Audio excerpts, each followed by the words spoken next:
What happens when an ancient civilization captures their sworn enemy's most sacred artifact, assuming it's, just a helpless, shiny trophy, only to discover they've actually brought a supernatural wrecking ball right into their own house? We're going to answer that today, but first I want to warmly welcome you to this deep dive. Before we get into the weeds of the history here, I want to start with a sincere blessing for you. May God bless your day today, and may God bless your entire week ahead. Thank you for that. And yeah, to set up what we're looking at today, we are pulling from the historical and textual notes in the Holman and NWA study Bibles. We're focusing on this just incredible narrative in 1 Samuel chapter 5. Right. And so to set the scene for you, the Philistines have just achieved this monumental military victory in the ancient Near East. I mean, they completely routed the Israelites at a battlefield called Ebenezer. And they didn't just take land or like prisoners of war, right? Yeah. They captured the Israelites' ultimate sacred object. Exactly, the Ark of the Covenant. They took it and transported it roughly 30 kilometers away to Ashdod. Which, Ashdod wasn't just some rural outpost. I mean, it was one of the 5 major ruling cities of the Philistine Pentapolis. It was a seat of tremendous political and religious power. Yeah, it was a major hub. And what they do is they take this captured ark, bring it straight into the central temple of their chief deity, Dagon, and set it up right next to Dagon's image. Which is, I mean, that's such a flex, honestly. Oh, totally. In the ancient Near East, capturing the gods of your enemies was just standard operating procedure. A defeated god was a subservient god. So, by placing the ark in Dagon's temple, the Philistines were broadcasting this massive geopolitical and theological statement. Like they were physically acting out the belief that Dagon had subdued the God of Israel. Right, exactly. But the text notes clarify a major misconception about Dagon here that I think completely shifts how we understand this whole scene. Yeah, I was looking at that. Pop culture and even, some older historical footnotes, they often label Dagon as a fish god. Yeah, the fish god thing. It turns out that stems from a linguistic mix-up, where early interpreters mistakenly linked his name to a root word meaning fish. But modern scholars, and the commentary notes we're looking at today, they dismiss that entirely. So what was he then? Dagon was actually a major heavyweight agricultural and storm deity. His name likely derives from an ancient word meaning grain. He was essentially the heavyweight champion of the agrarian world. Okay, wow. So a storm and grain deity. That means he controlled the rain, the harvest, and basically the survival and economic prosperity of the entire region. Exactly. The notes reveal he was a prominent, recognized divine figure dating all the way back to the early Bronze Age. We're talking about active, widespread worship in incredibly powerful Mesopotamian and Syrian cities like Ebla, Mari, and Ugarit, centuries before the Philistines ever even arrived in Canaan. So when the Philistines migrated into the region, they basically adopted this pre-existing, dominating cosmic authority to legitimize their own rule. Yeah, that's a great way to put it. And then they dragged the Ark of the Covenant onto his home turf. To put it in a practical way for you listening, it's basically a Bronze Age Trojan horse. It's like a tech company stealing a rival's proprietary hardware and plugging it directly into their own secure mainframe just to gloat. Oh, I love that analogy. That's exactly it. Right, you think you're showing total dominance, but you've actually just bypassed all your own firewalls and installed a zero-day exploit that is going to systematically dismantle your entire network from the inside. That is exactly what happens. Yeah. Because they believed they had assimilated the power of the Ark into their own religious infrastructure. But that assumption is immediately challenged the very next morning. On day one, what happens? The people of Ashdod entered the temple. Yeah. And they find Dagon fallen face down on the ground right in front of the Ark of the Lord. Wow. Yeah. The posture is unmistakable. Their God is bowing to the captive artifact. Okay, I have to push back on their reaction here, though, because this is wild to me. The narrative says they simply pick Dagon up and put him back on his stand. Right, they just prop him up. Like, you walk into your sacred temple, your victorious heavyweight champion god is face down in the dirt, and you literally have to use your own hands to prop him back up on day one. How does an ancient priest look at that and not immediately realize the power dynamic is entirely backward? Well, we have to look at how ancient idol worship actually functioned logistically. These statues, they were constructed of wood, stone, and heavy metals.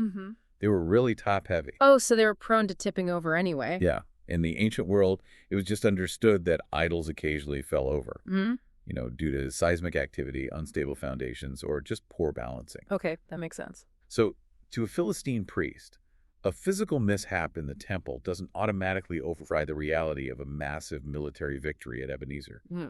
The paradigm of our God defeated your God on the battlefield Hmm. was deeply, deeply entrenched. So they just rationalized it. They rationalized the fallen statue as a maintenance issue, manually resetting the physical evidence to match their own worldview. Exactly. But they thought propping Dagon up solved the problem when they had fundamentally misunderstood the threat. And that willful ignorance is what makes the destruction on the second morning so inevitable. Day 2 is where it gets It crazy. really does. They walk into the temple on day 2, and Dagon is face down again. But this time, the head of Dagon and both the palms of his hands are severed. Jeez. Yeah, and they're lying on the threshold of the temple. Only the torso is left intact. The textual commentary really emphasizes the specific anatomical targeting here, right? Yes, very much so. In ancient Near Eastern symbolism, the head is the seat of authority, wisdom, and rulership. And the hands represent action, right? Like military might and the Yeah. power to save or bless. Exactly. So by systematically severing the head and the hands, the visual message goes far, far beyond a statue just clumsily falling over. Dagon is stripped of his authority and rendered entirely impotent. He has no mind to plot and no hands to fight. I was reading in the notes that the severed head and hands didn't just fall randomly either. They landed specifically on the threshold of the door. Yeah. And that is a critical detail. Because in the ancient Near East, the threshold of a temple wasn't just, a physical doorway. It was a cosmic boundary. It was a literal demarcation line, separating the profane, everyday world on the outside from the sacred divine presence on the inside. It was an area demanding intense reverence. And didn't ancient people often believe spirits congregated at thresholds? Yes, they did. So desecrating that specific boundary is just the ultimate humiliation. By scattering the severed pieces of Dagon across the threshold, the Ark essentially turns the most sacred entryway of the temple into a site of defilement. Wow. So anyone entering the temple to worship Dagon is forced to physically confront the dismantled, powerless pieces of their deity before they even step inside. Exactly. And the humiliation was so profound that it birthed a centuries-long superstition. The study notes trace this custom of avoiding the temple threshold in the Philistine region, particularly in cities like Gaza, all the way into the first centuries after Christ. It has a lasting impact. But the crisis doesn't stay confined to the temple architecture, does it? No, it doesn't. The theological takedown immediately spirals into a massive public health catastrophe out in the streets of Ashdod. The text describes the hand of the Lord becoming heavy against the people, striking them with a severe outbreak. Different translations refer to it as tumors or severe boils or hemorrhoids. And this is where it gets really interesting from a historical perspective.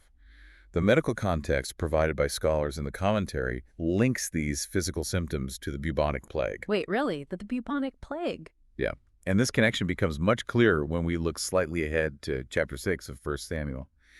There, the Philistines are advised to make golden images of the tumors and golden images of the mice that were ravaging the land. Ooh. The mention of mice is the epidemiological smoking gun. Because bubonic plague is driven by the bacterium Yersinia pestis, right? Which is transmitted through the bites of infected fleas that travel on rodents. You nailed it. When the rodent population surges and then dies off from the disease, those hungry fleas jump to human hosts. And the primary symptom of bubonic plague is the sudden appearance of painful, swollen lymph nodes buboes in the groin, armpits, or neck, which perfectly aligns with the ancient description of agonizing tumors. Exactly. We are looking at a highly contagious, horrifyingly painful outbreak with an enormous mortality rate. It brings the entire city of Ashdod to a complete standstill. So the religious awe just turns into sheer biological terror. Pure panic. The leaders of Ashdod quickly recognize that this isn't a coincidence. They state explicitly that the Ark of the God of Israel cannot remain with them because the destruction is targeting both their citizens and their god Dagon. So they decide to play a high-stakes game of ancient hot potato. That's a good way to put it, yeah. They convene a council of the rulers of the 5 Philistine cities, the Pentapolis, which included places like Gaza and Ashkelon. Ashdod's leaders demand the Ark be moved, so the council decides to ship it to Gath, which is located about 32 kilometers away. And the strategic logic behind choosing Gath is deeply revealing. The notes locate Gath in the valley of Elah. Gath was a massive military stronghold. That's the hometown of Goliath, right? Yes, Goliath and other elite Philistine warriors.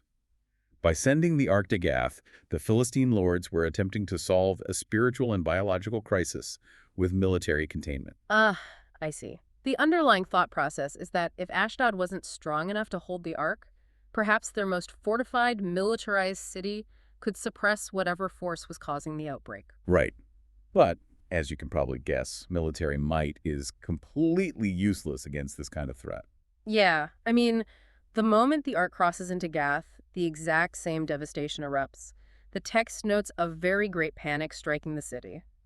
The people of Gath, from the youngest children to the oldest adults, break out in the same horrifying tumors. Because the fortifications of Gath offered zero protection against an infectious plague that was dismantling them from the inside. So Gath's military infrastructure just collapses under the weight of the outbreak, and they immediately try to pass the catastrophe on, don't they? Yep. They shift the Ark another 16 kilometers north to the city of Ekron. And the arrival at Ekron contains some of the darkest irony in the entire historical record. It really does. Ekron was an incredibly wealthy, powerful ruling city. Archaeologists have excavated monumental inscriptions and these massive olive oil production centers there. But when the citizens of Ekron see this sacred, gold-plated artifact approaching their city gates, there is zero celebration. They don't view it as a captured prize at all. No, they start screaming in terror. They literally accuse their own Philistine rulers of orchestrating an assassination attempt. They cry out, "They have brought the Ark of the God of Israel around to us to kill us and our people." That is just wild, the sheer panic. The systemic collapse is absolute at this point. The text describes a deadly panic sweeping through the entire city of Ekron. Those who did not immediately die were struck with the tumors, and the cry of the city went up to heaven. Wow. So in a matter of weeks, the Philistine alliance went from celebrating their greatest military victory to facing total societal eradication. Yes. And the source material offers an incredible observation that pulls this entire geographical journey together. The scholars point out that the Ark's movement across the Philistine Pentapolis, from the temple in Ashdod to the fortress of Gath to the economic hub of Ekron, it functions as a parody of a triumphal march. A parody of a triumphal march. Explain that context for us. Well, in the ancient world, a triumphal march was the ultimate display of dominance. When an empire conquered a foreign nation, they would parade the defeated king and the captured idols through their own streets. Right, so the citizens would line the roads, throw flowers, and celebrate their superiority while the captive god was marched in chains. Exactly. And the Philistines attempted to initiate a triumphal march by bringing the Ark to Ashdod in the first place. But the script flips entirely. The Ark isn't the captive being paraded. The Ark is the conqueror parading the Philistines. Oh, absolutely. It marches through their most powerful cities on its own terms. It systemically dismantles their chief deity on his own threshold. It bypasses their elite military defenses in Gath, and it crashes their economic powerhouse in Ekron. Leaving a trail of biological devastation and screaming panic, it ultimately forces the victorious Philistine rulers to literally beg the Israelites to take their artifact back. Because the Philistines thought they were boxing in a defeated enemy, but they had actually invited an uncontrollable reality into their borders that exposed the fragility of their entire civilization. Exactly. They thought they had it under control, but they were the ones being controlled the whole time. And, for you listening, I think that connects to us today, too. When we try to force massive, uncontrollable realities to submit to our own small worldviews or our own personal temples, we don't actually achieve control. No, we really don't. We just set up our own foundations to shatter on the threshold. It's a profound narrative that challenges how we interact with truths that are vastly larger than our ability to contain them. It's definitely something for you to mull over this week. It really is a powerful thought to end on. Well, we want to thank you so much for joining us on this deep dive through the historical text today. Goodbye, and remember, God blesses all the listeners.